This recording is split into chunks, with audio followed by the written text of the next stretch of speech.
Welcome back to another video, and in this one it's going to be my team selection for round 3. Now this is an interesting round because much like round 2, it starts pretty early in the week. So the first game is out on Wednesday, which will be tonight when this video goes live, but all the teams haven't been named obviously because we've got fixtures as latest as Sunday. So we may have to do some tinkering and change the team a little bit, but this will be my provisional team going into round 3. As you can probably tell from my voice, I'm still a little bit ill.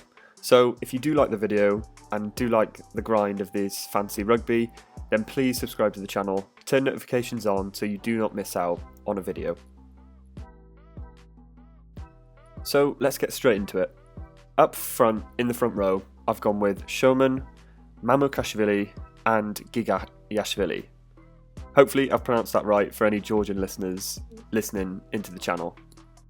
So starting off, PS Showman is up against Tonga. They've had a rest from their opening defeat to South Africa, so I think they would have worked pretty hard and would have targeted this Tonga game as one they must win, obviously along with that Ireland game to get through. But Tonga are going to bring it, to be honest.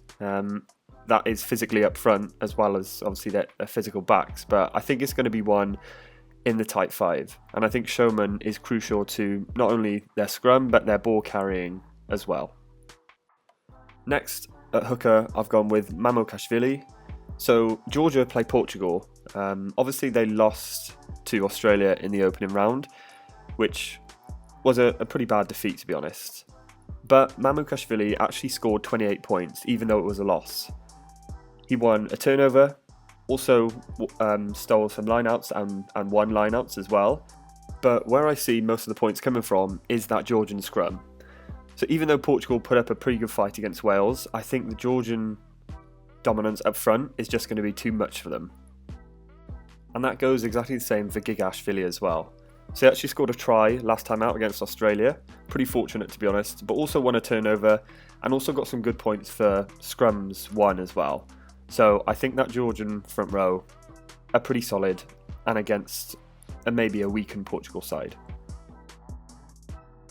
Next up in the second row, I've gone with Portugal's Martins and England's Martin. So 2 Martins in the row here.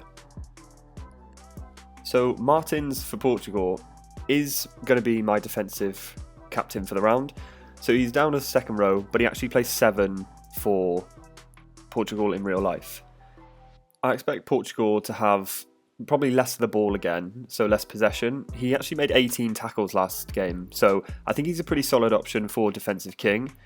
He also scored a try with that line out, so I think he's pretty good for carrying ability as well. And also playing 7, he can win a turnover or 2, so I think defensive king is pretty strong with him.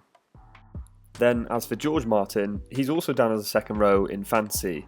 But we know that Steve Borthwick likes to put him in the row, but also the back row. And against Chile, I'm pretty sure there's going to be quite a few rotations. And I think George Martin can be pretty decent. Every time he comes on, he seems to step up as that lead carrier and carry the ball hard.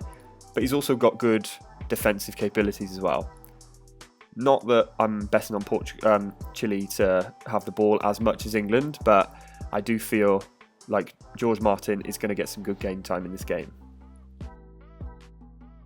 Next up in the back row, I've gone for Lorenzo Canone, Ben Earl and Jack Dempsey.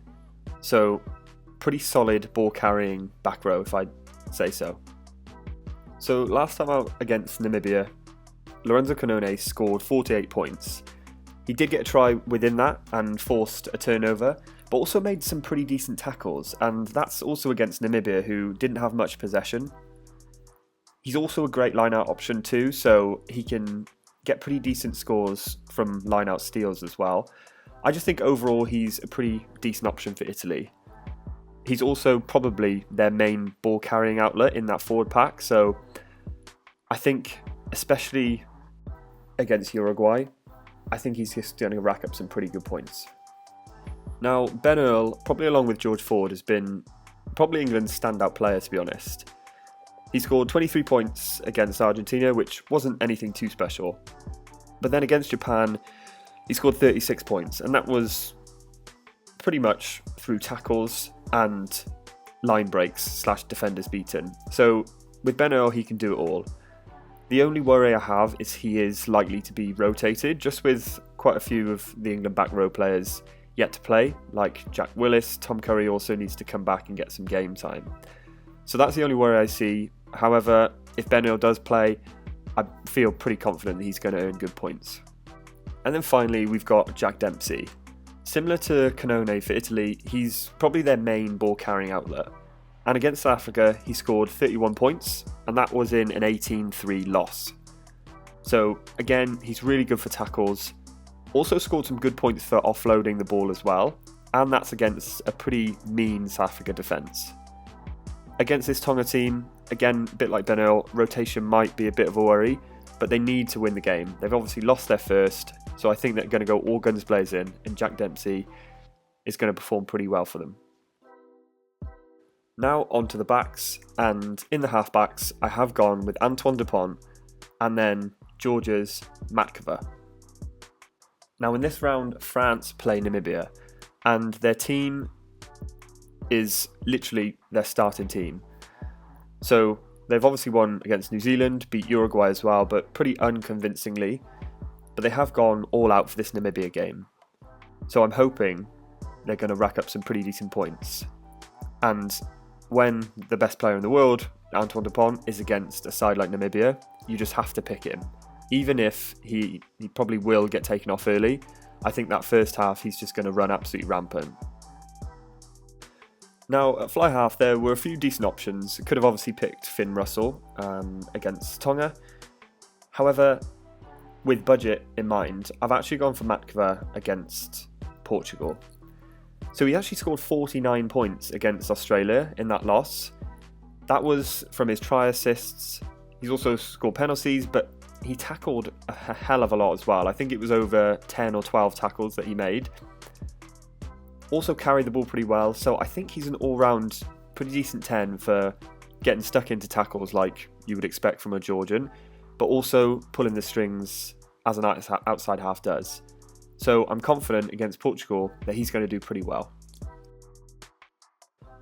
In the centres, I've gone with Jonathan Danty, who's back from injury, who needs some pretty good game time to be honest, and then Ollie Lawrence. As I said, Jonathan Danty is coming back after an injury, and I think they just need some good game time in him. I think he's actually crucial to that French team and that French backline. He just offers something different to a lot of the players within that backline. Hard, straight running with pretty decent gain line ability. Similar to this, Ollie Lawrence provides that for England as well. So we've seen Manu Tuilagi in the past 2 games do exactly that.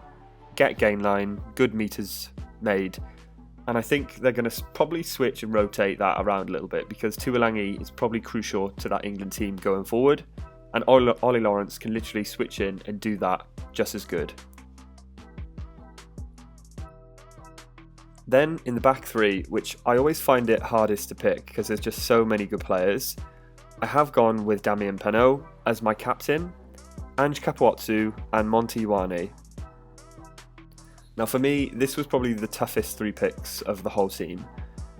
I have gone with Damien Penaud as my captain. I think he's a pretty solid option, and there's only 2 backs on the bench with Mofana and Melvin Jaminet. I don't think he is going to be rotated, and with Penaud's attitude, he is going to want to get on the score sheet and score 2-3 tries, just like Mapimpi Reinach did. So he's going to want to go and claim that golden boot, essentially, for the World Cup.